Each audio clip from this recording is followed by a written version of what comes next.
अस्सलाम वालेकुम नाज़रीन। इरफान खान साहब है मेरे साथ। पाकिस्तान की सियासी सूरत हाल पर बात करेंगे। मौका मिला तो आलमी हालात पे भी गुफ्तगू करेंगे। अस्सलाम वालेकुम। वालेकुम। दो तीन अहम पॉइंट हैं। एक तो पाकिस्तान में आगे हम कहते थे बढ़ती हुई इंतहा पसंदी, अब तो हुकूमत भी और दूसरे मुबस्सिरीन भी कहने शुरू हो गए हैं कि ये जनूनियत है, बढ़ती हुई जनूनियत। सैकड़ों हज़ारों का जो मजमा है, हजूम है, जो जनूनियत की वजह से एक बंदे को पकड़ के कत्ल कर देते हैं, लाश पे तशद्दुद करते हैं, फिर आग लगा देते हैं, पुलिस भाग जाती है। और पुलिस की बात की कार्रवाई पे उस पर भी बात करेंगे। एक इमरान खान साहब आजकल इंटरव्यू दे रहे हैं, लगता है कुछ ठीक हुए हैं। बाजवा साहब ने भी एक बहुत बड़ा इंटरव्यू दिया, इस पर भी बात करेंगे। लेकिन सबसे पहले हम नाज़रीन को बताना चाहते हैं, जब ये रजीम चेंज हुई उस वक्त इरफान खान साहब ने ऐसे तबसरे किए, अगर वो साहब का तबसरे देखें हू बहू वही बातें आज जावेद चौधरी कह रहे हैं, या दूसरे टेलीविज़न कह रहे हैं, या दूसरे तबसरा निगार कह रहे हैं कि इस्टेब्लिशमेंट तंग आ चुकी थी इमरान रजीम से। वो किसी न किसी तरीके से छुटकारा हासिल चाहते थे। फिर उन्होंने एक आसान हल निकाला कि असम्बली से ही तब्दीली लाए। ये इरफान खान साहब बड़े अच्छे वो तबसरे करते हैं, हो सकता है उन तबसरों पर भी हम बात करें आज या फिर। ये बताइएगा कि पाकिस्तान में बढ़ती हुई जनूनियत, वज़ीर आज़म ने एक्शन ले लिया है और हज़ारों पे जो मुकदमा बनेगा उनको सजाएं होंगी। तो ये जनूनियत कहते हैं कि 10 साल से हो गया है, पाकिस्तान जनूनियत में मुब्तला हो गया। जी देखें नसीर साहब, ये वज़ीर आज़म साहब का जो एक्शन है, जो आप कहते हैं उन्होंने एक्शन ले लिया है, ये मसाइल का हल नहीं है जी। ये सब आर्जी वो है। माशरा जो है वो जिस तरफ जा रहा है या जो शक्ल इख्तियार कर चुका है, जिसे कहते हैं ना, जिसमें माशरती जो बास रिवायात होती हैं या माशरे को बनाने के लिए या माशरे की जो बास अहम रिवायात हो, उससे हम बिल्कुल हट चुके हैं। उनकी कोई अहमियत ही नहीं रही। ये तो जनूनियत की तरफ जाने वाली या वैश्यिक जिसे कहते हैं, एक वैश्य माशरा जो है वो बनता चला जा रहा है, उसका सदेबाब करना चाहिए। जब तक वो नहीं करेंगे तो ये वाकया तो फिर 4 दिन के लिए अमन हो जाएगा, फिर एक नया वाकया हो जाएगा। जो कुछ सियालकोट में हुआ था वो कोई छोटा वाकया नहीं था, उसके ऊपर भी काफी गिरफ्तारियां हुई थी। वो ये हुआ कि 2-4 महीने के बाद कुछ छूट गए, 2-4 को सजा हो गई, बात वहीं की वहीं रही। असल ये चीज तो ये है कि ऐसे इकदाम हुकूमत उठाए दानिशवरों के साथ मिलके कि जिससे माशरे के अंदर तब्दीली पैदा हो और जो इंसानियत सोच मासल, जो इंसानियत की असल चीज है, जो पूरी दुनिया जिस पर रह रही है, वही बातें जो है वो पाकिस्तानी माशरे में पैदा हो। एहतराम इंसानियत पैदा हो, एहतराम मजहब का एहतराम पैदा हो, और तब तो ये मामला हल होगा। नहीं तो इसी तरह जुनूनियत के साथ जिंदा रह रहे जिस चल रहे हैं मामला, इसी तरह 4 दिन के बाद फिर एक वाकया हो जाएगा। अब ये कि भाई 4 बंदे पकड़ लिए हैं या 70 बंदे पकड़ लिए हैं, इनमें से कुछ छूट जाएंगे, कुछ की जमानत हो जाएंगी, कुछ को सजा हो जाएगी। बात इस हद तक माशरे के मतलब पुलिस जो है वो क्यों उस वक्त मुकाबला नहीं किया पुलिस ने जब देख रहे हैं कि हमला हो रहा है थाने के ऊपर, तो पुलिस के पास इख्तियार है, उसको गोली चलानी चाहिए। जो फसाद पैदा कर रहे हैं लोग, उनको ऊपर फौरी तौर पर गोली चलाएं ताकि कुछ मामला ठंडा हो, लोग कुछ पीछे हटें। तो ये तो कोई हाल नहीं कि थाना छोड़ के भाग जाए आप। इसके ऊपर भी इंक्वायरी होनी चाहिए और इसका भी इन मामला का भी संदेबाब ढूंढना चाहिए हुकूमत को। भाई पुलिस का काम तो हिफाजत करना है, पुलिस क्यों मौका छोड़ के फरार हो जाती है? चाहे वो 4 है चाहे वो 6 है, शहीद हो जाए अपने मकसद की खातिर, जिसकी खातिर वो पुलिस में शामिल हुए थे, पुलिस में भर्ती हुए थे। फोर्स के लोगों को तो कभी भी मैदान नहीं छोड़ना चाहिए ना। इन दहशत गर्दों को तो और ज्यादा शय मिल जाती है, इंतहा पसंदों को। जब पुलिस भागनी शुरू हो जाए आगे, पुलिस एक्शन ना ले आगे से, तो ये लाजमी बात है कि ये लोग जो जिनका काम ही फसाद पैदा करना है बादशाह में, वो फिर उनकी हिम्मतें बढ़ जाती हैं और वो पहले से बढ़ के कार्रवाइयां करते हैं। इसलिए ये जो कुछ भी सद्देबाब किया जा रहा है ये आर्जी है और इसके लिए मुस्तकिल हल जो है इसका तलाश करना चाहिए। और मुस्तकिल हल यही है कि आप मुल्क को सेकुलर करें और निज़ाम रियासत का जो निज़ाम है उसको बिल्कुल सेकुलर होना चाहिए। اور تبھی جو ہے اس طرف اقدامات اٹھائے جا سکیں گے.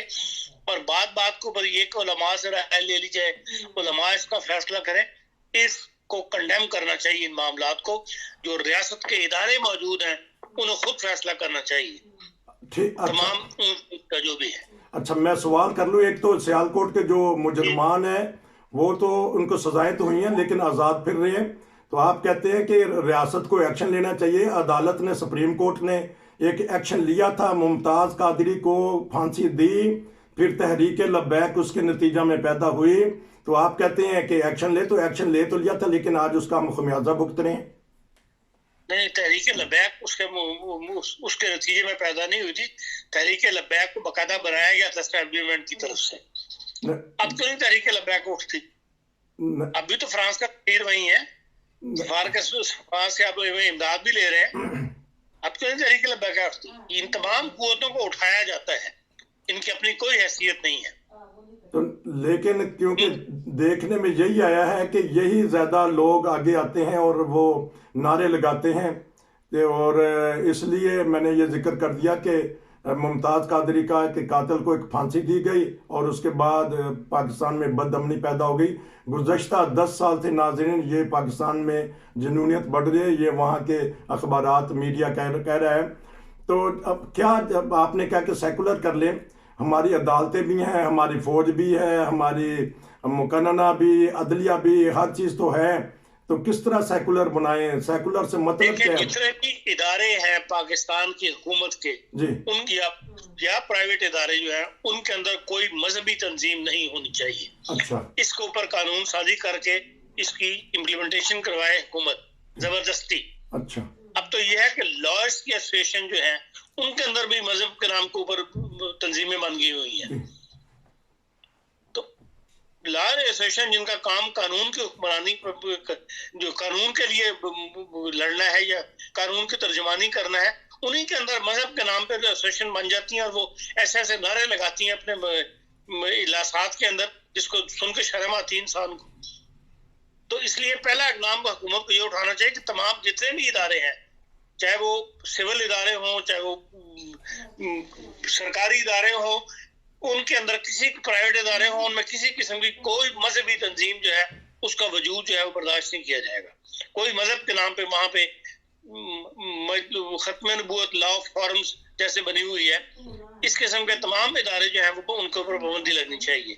جو PIA ہے, ریلوے ہے, ان میں ہزارہ بندے جو ہے وہ ملازم ہیں, اور ان میں جو تنظیمیں بن جاتی ہیں مذہب کے نام پہ, وہ کوئی سنیوں کے نام پہ بنی ہوئی ہے, کوئی شیعوں کے نام پہ بنی ہوئی ہے, ان میں ان کی تعداد ہی پھر سینکڑوں میں اور ہزاروں میں ہوتی ہے ممبران کی, اور ان کو پھر مذہب اس کے نام پہ اکٹھا کر لیتے ہیں. اس لیے میرے اس تو پہلا اقدام بھی اٹھانا چاہیے حکومت کو کہ اگر حکومت مخلص ہے, جو کچھ ننکانہ واقعہ میں ہوا, جو کچھ سیالکوٹ میں ہوا, اسے سبق سیکھنا چاہتی ہے, تو وہ پہلے تو اس قسم کا اقدام اٹھائے کہ کسی کے اوپر کوئی پابندی جو ہے, مطلب یونین جو ہے وہ نہیں بنائی جا سکتی مذہب کے نام کے اوپر.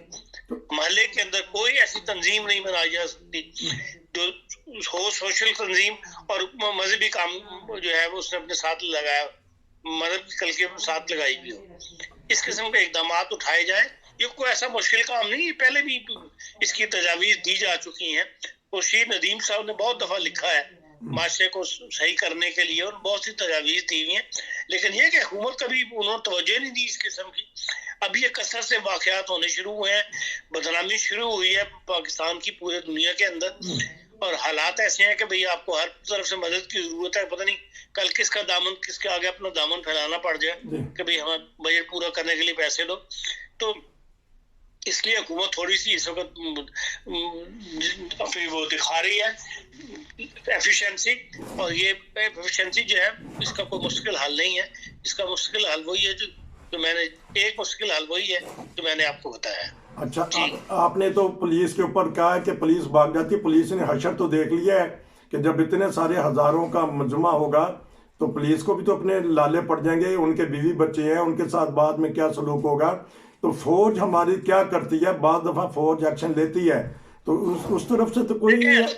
اندرونی سیکورٹی جو ہے وہ اس میں فوج کو دخل اندازی جو ہے بہت ہی انتہا, مطلب ضرورت ہو تب ہونی چاہیے, ورنہ پولیس کا کام ہے पुलिस के अलावा भी कई फोर्सेज हैं जो बनाई हुई है हुकूमत ने, उन इदारों को ये मामला जो है सिविल के इंटरनल मामला उनको कंट्रोल करने चाहिए और फौज को जो है बैरूनी सरहदों की हिफाजत करनी चाहिए। तो ताहिर अशरफी साहब तो आए हैं, आज फिर सामने आ जाते हैं। जब भी ऐसा हादसा होता है तो वो आग लग जाती है, तो उसको फिर क्या कोई हैसियत नहीं, उनको कोई मानता नहीं। ये सब बिके हुए मौलवी हैं, कल ये इमरान के साथ थे, आज ये हुकूमत के साथ हैं। इनको सिर्फ इसलिए साथ रखा जाता है कि इनकी सलाम दुआ है बाज सऊदी अरब की मजहबी तंजीमों के साथ जो इदारे बनाए हुए हैं, मजहबी इदारे वहाँ की हुकूमत ने, उनमें इन लोगों की अलैक सलैक है, इन लोगों का आना जाना है। तो इनकी मार्फत हुकूमत जो है वो इसलिए इनको साथ रखती है कि इनसे फायदा उठा के उन हुकूमतों तक अप्रोच करती है, उन इदारों तक अप्रोच करती है जो आगे अपनी हुकूमत को कहते हैं कि नहीं पाकिस्तान की इस मामले में मदद करें। वरना ताहिर अशरफी की कोई हैसियत नहीं है, ना ही पाकिस्तान में वो खुद पॉपुलर है। अपने नाम की एक तंजीम उसने खुद बनाई हुई है, या तो कहे ना कि यहाँ सियासतदानों की तरह वो भी एक सियासी तंजीम है और उसने वोट लेके अपने आप को उसने सामने आया है। वो तो एक नाम ने हाथ तंजीम है जो खुद ही कायम कर ली है, कोई बना ले अपनी तंजीम। अच्छा, तो अब आपने इमरान खान का जिक्र किया और बाजवा और इमरान खान की जंग अभी भी जारी है, लफ्जी जंग जारी है, एक दूसरे को इंटरव्यू दे रहे हैं। आज भी इमरान खान ने इंटरव्यू दिया है, वो चल रहा है उसको। लेकिन सबसे पहले तो मैं बाजवा साहब से करूंगा कि जावेद चौधरी को उन्होंने इंटरव्यू दिया है कि असी ਇਹਦੇ ਕੋਲ तंग आ गए सी या ਕੱਢਣਾ ਸੀ ਕਿਸੇ तरीके ਨਾਲ, जो आपने तबसरे करते रहते थे। तो क्यों इस वक्त बाजवा साहब को ये ज़रूरत पड़ी इंटरव्यू देने की और आगे फिर चल रहा है आजकल ये मौजूद? बाजवा साहब देखें, उन पे इंटरव्यू देने पे पाबंदी है, 2 साल तक कोई इंटरव्यू वगैरह नहीं दे सकते। हाँ, मुलाकात करने पे कोई पाबंदी नहीं है, आप जाके मिल लें। तो आप अगर आप मिलते हैं उसके बाद आप अपने बिहाफ पे वो बयान जारी कर देते हैं तो वो और बात है। बात यही है कि भाई जिस बात से तंग आके 1 साल से ऊपर हो गया था फौज को ये कहते हुए, इमरान खान साहब को समझाते हुए कि आप सियासतदानों का खेड़ा छोड़ें, इनके जो मुकदमात हैं वो लंबे से लंबे होते चले जाएंगे और इस दौरान मुल्क की मईशत जो है वो बैठती चली जा रही है। आप सारी तवज्जो हुकूमत का काम ये है कि वो निज़ाम हुकूमत चलाए, मईशत को देखे, पाकिस्तान को आगे लेकर जाए और जो बदले लेने हैं सियासी वो आपने एहतसाब ब्यूरो बनाया हुआ, एहतसाब ब्यूरो का काम है वो करे, आप इन मामला में मुदाखलत ना करें। लेकिन इमरान खान साहब को ठंड नहीं पड़ती थी, वो अपना सारा वक्त जो है वो इसी तरफ जाया कर रहे थे, वो भी और उनकी टीम भी। और निज़ाम हुकूमत कमजोर से कमजोर होता चला जा रहा था और 1 साल से समझाने के बाद फिर उन्होंने ये फैसला किया इस्टेब्लिशमेंट ने कि नहीं ये बंदा नहीं सुधरेगा तो अब इससे जान छुड़ाई जाए। और जान छुड़ाने का यही तरीक था कि अदम एतमाद की तहरीक लाई जाती और उसके लिए उन्होंने नंबर पूरे कर लिए थे। तो फिर ये पोल क्यों खोल रहे हैं? आज के इंटरव्यू में इन्होंने कहा है कि हमारी अमेरिका ने हुकूमत नहीं कराई बल्कि यहाँ से एक्सपोर्ट हुई है कि बाजवा और शहबाज आपस में मिले हैं और साजबाश करके मुझे निकाल दिया गया, हुकूमत को चलता किया। देखें, इल्जाम किसी पर कोई भी लगा दे, लेकिन ये एक हकीकत है कि पाकिस्तान की मईशत का बेड़ा गर्क हो रहा था और उस तरफ तवज्जो हुकूमत नहीं कर रही थी। 6 इन्होंने मिनिस्टर अपने वजीर खजाना बदल लिए, 3 महीने के लिए 3 महीने के लिए वजीर खजाना आया, FBI के 3 बंदे बदल के देख लिए, किसी की बात को मानते नहीं थे इमरान खान साहब। अपना उनका एक ही धुन सवार थी, इनसे बदला लेना है जरदारी से और उससे जरदारी और नवाज शरीफ के पीछे मुल्क को तबाह तो नहीं किया जा सकता था। इसलिए मेन वजह वही है। बाकी अब जो मर्जी कहें, जो मर्जी नहीं, इनके पास सियासतदान है, बातों को जो मर्जी रुख दे लें, लेकिन असल वजह मैंने आपको बता दिया कि यही थी जो उस वक्त भी अंदरूनी खाना बताई जा रही थी कि भाई ये आजकल इस्टेब्लिशमेंट और इमरान खान के दरमियान जो चपकस चल रही है वो इन बातों के ऊपर चल रही है। ये बात आम थी, कम से कम बड़े बड़े अखबार में भी सबको पता है। हाई कोर्ट ने फैसला किया है कि ये इनके इस्तीफे नामंजूर, इनको जाने दिया जाए। स्पीकर भी अड़े हुए हैं, मामला सुप्रीम कोर्ट तक जाएगा, खिचड़ी पकती रहेगी सियासतदानों की अदलिया में और आपस में, फिर वक्त आ जाएगा इंतखाब का, लेकिन कहते हैं इंतखाब नहीं होने देने। نہیں، جو مدت پوری ہو جائے گی اسمبلی کی، اس کے بعد تو انتخابات ہونے ہی ہیں. جو ڈیلے ہو رہا ہے وہ یہی ہو رہا ہے کہ بھئی اس کو اتنا وقت کھینچ دیا جائے کہ انتخابات کا وقت آ جائے. نومبر تک یہ اسمبلیاں جو ہے وہ کام کر سکتی ہیں. اب جو اسمبلیاں معطل ہیں وہ ختم ہوئی ہیں، ان کا بھی وہ یہی الیکشن چاہتے ہیں کہ بھئی اب الیکشن کرواؤ، 2 میں 3 مہینے کے لیے اربوں روپے خرچ کرو اور پھر 4 مہینے بعد دوبارہ الیکشن کرواؤ. تو وہ یہی چاہتے ہیں کہ بھئی یہ اسی پیریڈ کو اسی طرح کھینچ لیا جائے، کھینچا تانی کر کے، تو پھر وہ وقت آ جائے کہ آپ کے الیکشن ہو جائے. جو کہ کہا جاتا ہے کہ بھئی رمضان کے بعد جو ہے الیکشن میں گورنمنٹ جو ہے حکومت چلی جائے گی. تو آخر میں پھر ہر تبصرے کی طرح 2-3 تبصرے کیے ہیں. زلزلہ زدگان کے بارے میں بات کرتے ہیں کہ ناظرین 28,000 سے زیادہ وہاں ہلاکتیں ہو چکی ہیں دونوں ممالک میں. شام میں سیریا میں توجہ اتنی نہیں دی جا رہی، چلیں وہ تو سیاسی معاملات ہوں گے. تو یہ بتائیے گا کہ جس طرح کہہ رہے تھے کہ کرونا کا جعلی وائرس ہے، تو اس طرح کہتے ہیں کہ یہ جعلی زلزلہ کس نے کر دیا، یہ فیک نیوز کیوں گردش کر رہی ہیں؟ یہ قدرتی آفات میں انسان کیا جی سوشل میڈیا پر فیک نیوز چلتی ہیں، لوگ ہر بات کو پھیلانا شروع کر دیتے ہیں. جو جس کسی کا بھی آئیڈیا ہے، جس کسی نے بھی سائنسدان کی باتوں کو ایک اور رنگ دے کے پیش کر دیا.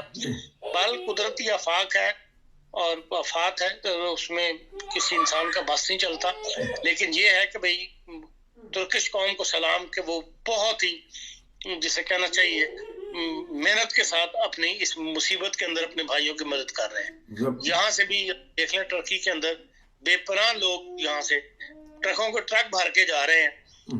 اور ایک ٹرکش ہے جو انٹرنیمر ہے یہاں پہ، اس نے تو اپنی کمپنی 3 ٹرک ہے اس کے بڑے بڑے، اس نے کمپنیاں بند کر دی ہے. 3 ٹرک بھر کے سامان کے وہ لے کر گیا ہے، اور وہ کہتا ہے کہ میں وہاں پہ تعمیرات کرواؤں گا جو ایک علاقے کے اندر جا کر، اور لوگوں کے گھر بنا کر دوں گا. اسی طرح بہت سارے لوگ ہیں. پاکستانی بھی ایک دیکھ لیں جس نے 30 ملین دیا ہے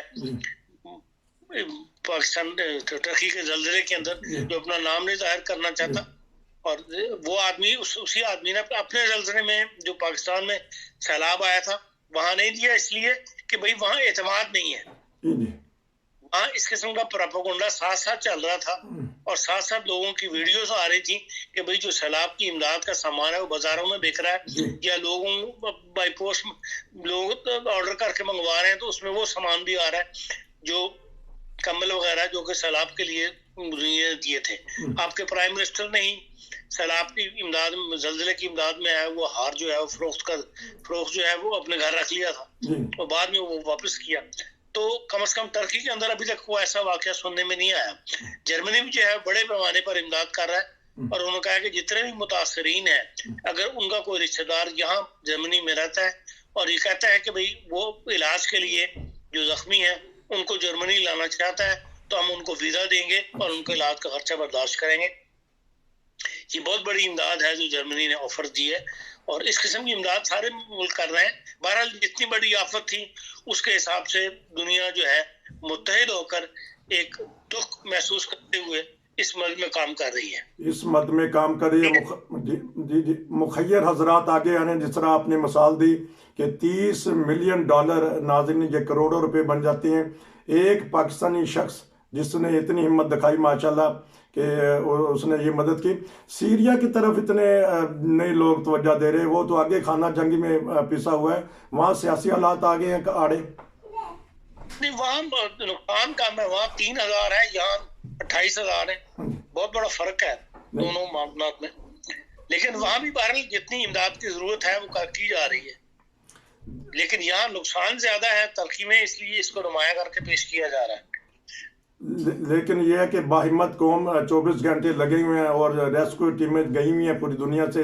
وہ زلزلہ زدگان میں جو بچ رہے ہیں کوشش کر رہے ہیں. ناظرین کے خبریں پتہ لگتی ہیں لمحہ بہ لمحہ، بلکہ ٹرکش ٹیلی ویژن بعض دفعہ لائیو پروگرام دکھا رہا ہوتا ہے، وہاں سے بچ رہے ہوتے ہیں. تو بہت شکریہ. انشاءاللہ ہم آپ سے دوبارہ پروگرام لیں گے پاکستانی حالات پہ اور عالمی حالات پہ. نصیر کو اجازت دیجیے. السلام علیکم.